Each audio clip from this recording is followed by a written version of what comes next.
वालेकुम मेरे प्यारे व्यूवर्स, कैसे हैं आप सब। उम्मीद करती हूँ ठीक ठाक होंगे। आज मैं आपके साथ शेयर कर रही हूँ, ये देखिए घर में हमने लहसुन लगाया है। तो आप घर का लगा हुआ लहसुन भी इस्तेमाल कर सकते हैं। तो किस तरह से ये लगाया है, सबसे पहले मैंने मिट्टी डाली है इसमें, फिर उसमें हल्का सा पानी लगा दिया है और लहसुन की जो गुठलियाँ थी वो घर में पड़ी थी, उसके जवे अलग अलग किए हैं और एक एक जवा करके लगा दिया। इसको फ़िलहाल पानी हम ज़्यादा नहीं लगाएंगे, ये तकरीबन 20 से 25 दिन के अंदर अंदर इसकी कॉम्प्लें निकलना शुरू हो जाएंगी। तो उसके बाद भी फिर मैं आपको दिखाऊंगी। अब मैं आपको दिखाती हूँ कि किस तरह घर में धनिया भी किस तरह लगाया जा सकता है। तो इस तरह के छोटे छोटे जो एक्टिविटीज़ हैं आप घर में अपने खुद भी किया करें। तो एक तो टाइम अच्छा गुजर जाता है, दूसरा बहुत खुशी होती है जब आप अपनी घर में ऐसी चीज़ें तैयार करते हैं। तो अब सर्दियाँ आ रही हैं तो हर सब्ज़ी के अंदर धनिया अच्छा लगता है, इसलिए सबसे पहले ये मैंने बाउल पड़ा था वो ले लिया। अब इसके अंदर मैं पहले मिट्टी भरूँगी। तो कहते हैं ना, शौक़ का कोई मूल्य नहीं। तो हम लोग जो मिट्टी है वो नर्सरी से लेकर आए हैं शापर के अंदर। तो अब वो मिट्टी काफ़ी अच्छी है, ज़रखेज़ थी। तो इस मिट्टी को अच्छी तरह पहले इसको फिल करेंगे, उसके बाद फिर इसमें धनिया लगाएंगे। जिस तरह लगाएंगे वो भी मैं आपके साथ शेयर करती हूँ। व्यूअर्स, मिट्टी को अच्छी तरह से नरम कर लें। अगर इसके अंदर कोई जुड़ी हुई मिट्टी है तो उसको भी अच्छी तरह से तोड़ लें। और जितनी ज़्यादा नरम मिट्टी करेंगे उस तरह उतना ही ज़्यादा धनिया हो या लहसुन हो, उतना ज़्यादा उसकी ग्रोथ होती है। देखिए, इस तरह मिट्टी को अच्छी तरह हमने नरम कर लिया है। अभी अच्छी तरह से बिल्कुल नरम हो चुकी है। तो अगर मिट्टी सख्त हो तो आप छुरी की मदद से या जो भी आपके पास चीज़ मौजूद हो उससे इसको अच्छी तरह से नरम कर लें। और ये अब अच्छी तरह से सेट हो चुकी है। अब इसके बाद हम इसको क्या करते हैं, ये भी आप देखिए, मेरे साथ जुड़े रहिए। ये बहुत दिलचस्प आपको दिखाने वाली हूँ कि ये किस तरह से घर में आप मुख्तलिफ़ चीज़ें उगा सकते हैं। धनिया लगाने के लिए इतना ही बीज काफ़ी होता है। ये वही धनिया है जो हम पीस के अपने मसाला जात स्पाइसेस में शामिल करते हैं। तो बस इतना सा धनिया काफ़ी होता है। तो ये देखें, इस तरह करके अगर ऊपर आप ऐसे भी डाल सकते हैं और चुटकी भर भर के ना इसके अंदर भी लगा सकते हैं। देखिए, मैंने धनिया का बीज सारा ऊपर, कुछ ऊपर भी फेंका हुआ है लेकिन कुछ अंदर मिट्टी के दबाया। आप कोशिश किया करें कि मिट्टी के अंदर दबाएं। इस तरह से ज़्यादा अंदर नहीं दबाना, लेकिन थोड़ी थोड़ी मिट्टी इसके ऊपर ऊपर ऐसे डाल देनी है। अब मैंने धनिया अच्छी तरह से इसको लगा दिया है, लेकिन इसके बाद आपने पानी लगाना है। पानी आपने ज़्यादा नहीं लगाना, बस हल्का सा छिड़काव करना है ताकि जो मिट्टी है वो गीली हो जाए। तो व्यूअर्स, अगर आपके पास कोई गमला नहीं है तो कोई टेंशन की बात नहीं है कि रंग बिरंगे और कलरफुल हमारे पास गमले ही होने चाहिए। आप घर में कोई भी बाल्टी पड़ी है बेकार सी, आप उसको काम में ला सकते हैं। अगर कोई आपके पास किचन में कोई बाउल पड़ा है आप उसको इस्तेमाल कर सकते हैं। तो इस तरह आपका शौक़ भी पूरा हो जाता है और घर में बहुत अच्छा भी लगता है। लगाएं, ये देखें, आप पानी हल्का हल्का लगाना है, बहुत ज़्यादा पानी इसके अंदर ऐड नहीं करना, बस थोड़ा थोड़ा पानी लगा दें। लहसुन को भी अभी हमने बस एक ही दफ़ा कल लहसुन लगाया और एक ही दफ़ा पानी लगाया। तो इसी तरह आप धनिया में भी पानी भी लगाने के बाद आप इसमें पानी भी डाल दें। देखिए, थोड़ा सा पानी अगर ज़्यादा डाला था तो इसलिए कि मिट्टी खुश्क थी, वो सारा पानी जो मिट्टी है वो जज़ब कर गई है। अब बिल्कुल ऊपर से थोड़ा सा हल्का सा पानी रहेगा, ये भी आहिस्ता आहिस्ता सारा मिट्टी जज़ब कर लेगी। तो तकरीबन 15 से 20 दिन बाद इसके हल्का हल्का निकलना शुरू हो जाएंगी कॉम्प्लेट धनिया की। जब निकलेंगी तब भी मैं आपके साथ शेयर करूँगी। तो इस तरह आप घर में रहकर कुछ भी, कोई खाली बाउल है या बाल्टी है या कुछ भी है, उसको आप गमले की शक्ल दें, मिट्टी डालें और घर में धनिया पुदीना ऐसी चीज़ें आप घर में उगा सकते हैं और आपको ये बहुत बेहतरीन एक्टिविटी भी मिल जाएगी। व्यूवर्स, अगर आपके पास ऐसा कोई ऑयल वाला पैकेट खाली नोज़ल वाला आपके पास है तो उसको फेंकेगा मत। इसका बहुत ज़बरदस्त हैक तैयार हो सकता है। आपके अगर नलों में पेन होती है या आपकी कमर में पेन होती है तो इससे बहुत अच्छी सिकाई हो सकती है। आप इस तरह पानी को गर्म करें और गर्म करके इसके अंदर भर लें। इस तरह कील लगाएं और कीव के साथ आप इसमें पानी आराम से भर सकते हैं।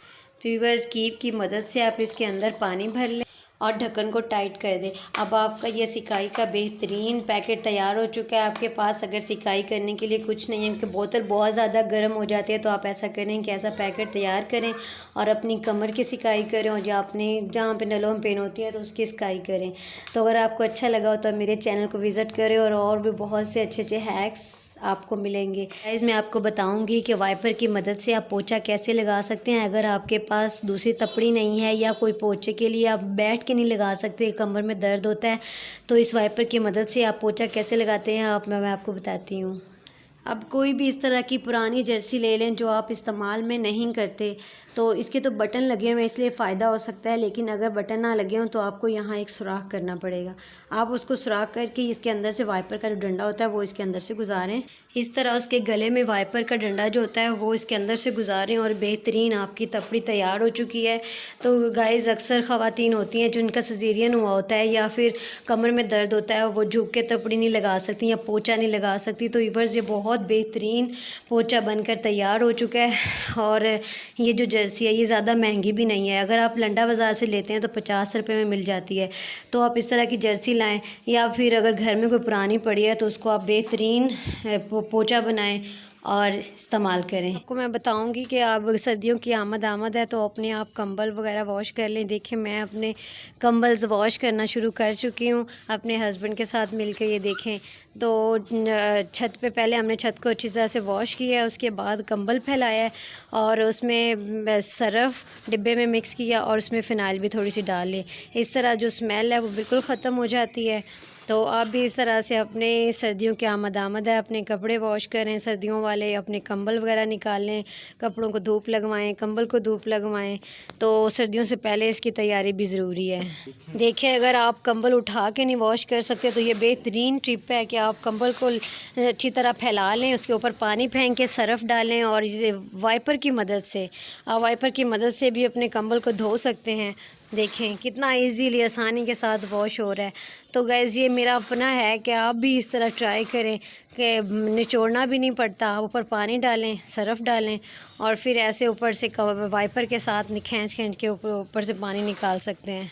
अगर आपके पास पानी कम है, ज़ाहिर है इस एरिया में सरकारी पानी आता है, उसकी एक टाइमिंग होती है, पानी कम होता है तो आप टब भर लें, डिब्बों के साथ भी आप इसको धो सकते हैं, डिब्बे डाल के पानी के भी। वीवर्स जब इसको निचोड़ना होता है तो ये किसी एक के बस की बात नहीं है, आप किसी न किसी की हेल्प लेनी पड़ती है उसके बगैर। ये देखिए जब इसको निचोड़ना होता है तो फिर इसको सारा इकट्ठा करके फिर इसको ऐसे निचोड़ा जाता है। तो दें फाइनली कंबल की लुक देखें कितना ज़बरदस्त वॉश हो चुका है। गाइज़ अगर आपके हस्बैंड कोऑपरेटिव हों तो यकीन करें वाकई ज़िंदगी जन्नत होती है। आप बिल्कुल इसी तरह दूसरा कंबल भी वॉश करें और उसी में फ़िनाइल और डिटर्जेंट का इसी तरह इस्तेमाल करें और वाइपर की मदद से जब ऊपर पानी फैला लें तो वाइपर की मदद से ऊपर से पानी उतारते जाया करें और फिर इसको इकट्ठा करके इसको निचोड़ लिया करें। तो उस कंबल की तरह आप इसको भी वॉश करें और सर्दी आने वाली सर्दियों को एंजॉय करें। ये देखें आप मेरे बच्चे के जो कपड़े हैं मैंने वो सारे अच्छे से वॉश किए हैं सर्दियों वाले, और अब उनको समेटने की बारी है। तो गाइस सर्दियों की आमद से पहले आप उनको अच्छी तरह से समेट कर रखें। गाइस देखें मैंने कितनी तरतीब के साथ अपनी बेटी के सारे सूट्स को भी तरतीब दी है। और ये देखें ये सारी मेरी बेटी की जर्सियाँ पड़ी हुई हैं और ये उसकी टाइट्स हैं और ये उसके हाई नेक्स है। तो अब इनको मैं सबको तरतीब दे चुकी हूँ। अब इन्हें मैं रखूँगी कहाँ पे, इस्त्री स्टैंड के नीचे, क्योंकि अलमारी में हम दोनों के ही कपड़े पूरे आते हैं, इसके मामा और बाबा के। तो मेरी बेटी के कपड़ों के लिए मैंने इस्त्री स्टैंड को सेट किया हुआ है। ये देखिए इसके अंदर मैंने कपड़ा बिछा दिया है, नीचे वाले हिस्से में मैंने ना गर्मियों वाले कपड़े रखे हुए हैं। तो सही तरह अगर नज़र आ सकता है तो देख सकते हैं ये सारे गर्मियों के कपड़े हैं। तो अब मैं सर्दियों के कपड़े इसके ऊपर वाले पोर्शन में यहाँ पे सेट करके आपको दिखाती हूँ। अब मेरी बेटी की अलमारी बेहतरीन तरतीब से हो चुकी है। ये देखें अगर जब आपको जर्सी चाहिए हो तो आप एक साइड से इनको निकालें, अगर आपको हाई नेक वगैरह चाहिए तो आप यहाँ से निकालें, और अगर सूट्स चाहिए तो आप यहाँ से निकालें। तो आप हमेशा इसी तरह चीज़ों को ऑर्गेनाइज़ करके रखा करें और नीचे इस तरह गर्मियों के कपड़े पड़े हुए हैं और जगह बचाएँ और तरतीब से रखें। अगर आपको मेरे ये वीडियो पसंद आई हो तो मुझे सब्सक्राइब करें, लाइक और शेयर करें। अल्लाह हाफिज़।